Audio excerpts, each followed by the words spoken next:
আছে ঘরের কাগজ আর ঘরের কাগজ জমা দিছি উপপ্রধানে ঘরের কাগজ ছিঁড়া ফেলাই দিছে। তারপরে আমি কার্যকর্তা না, এখানে বলে টপ টপ নেতা আছে, এই কারণে তারা দল ত্যাগ করে আমি কমিউনিস্টের দল যোগদান করছি।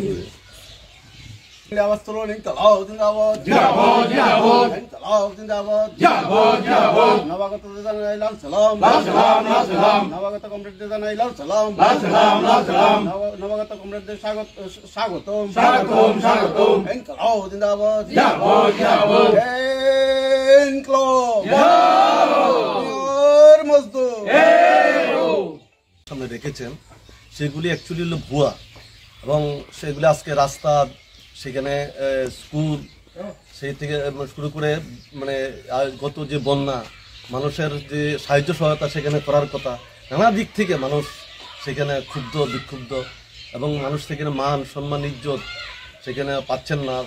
সেখানে যেহেতু নির্বাচিত, সেখানে পঞ্চায়েত না, একটা অবৈধ পঞ্চায়েত আমরা সেখানে বলতে পারি, মানুষের ভোটকে সেখানে লুট সেখানে করা হয়েছে, যার ফলে তারা মানুষের প্রতি সেখানে তাদের কোনো দায়বদ্ধতা সেখানে নেই।